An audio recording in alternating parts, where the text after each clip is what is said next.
Yan lang ang hinihingi namin. Litisin si Bato sa ating bansa at uuwi kami ng mapayapa.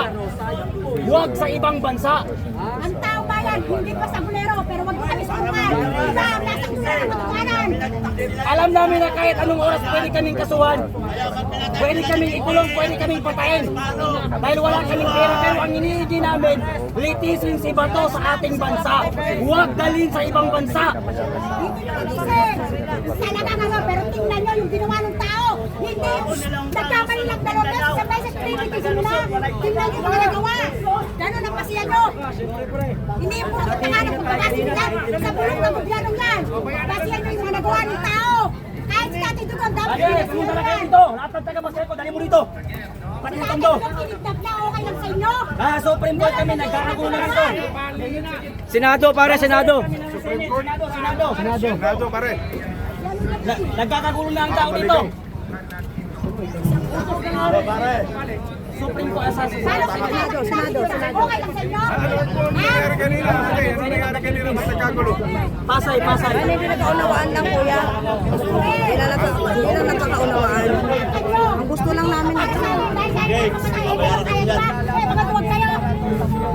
sigurado kayo kaya yung mamatay, hindi. Pauwiin nyo na yan mga Third General. Okay, tuwag. Pauwiin nyo na yan mga Third General ng mga vlogger. Walang bayan ng mga puta. Malakas loob, aresto na sa bayan. Sa iya kayo sa sarili nyo.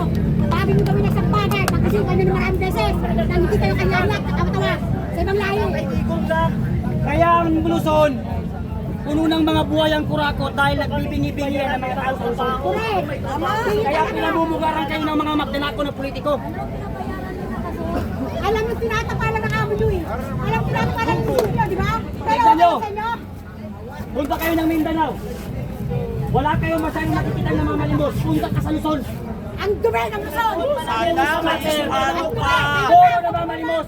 Dahil sa gobyernong magdanakaw. Yan ba gusto nyo kapumuno? Ang dumi ng bansa natin. Di ba? Ayaw natin yan. Sumagot kayo. Ayaw natin yan. Ang madumi ang bansa. Ang gusto nyo, bulok ang Konti lang ang gobyerno natin. hinihingi namin. Hindi tayo kontento, pero ayusin natin ang tama. Sa ating bansa. Maglalakad sila ng MP.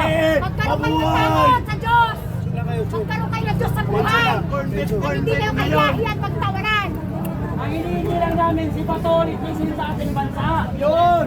Huwag sa ibang bansa. Tama! Nagkagulong tao. Tama! Dahil pag si Bato dinala yung pasadahin, pinapangako namin sa inyo Ano kaya magkakaroon tutulong ng niyo sa isa. mga anak nyo?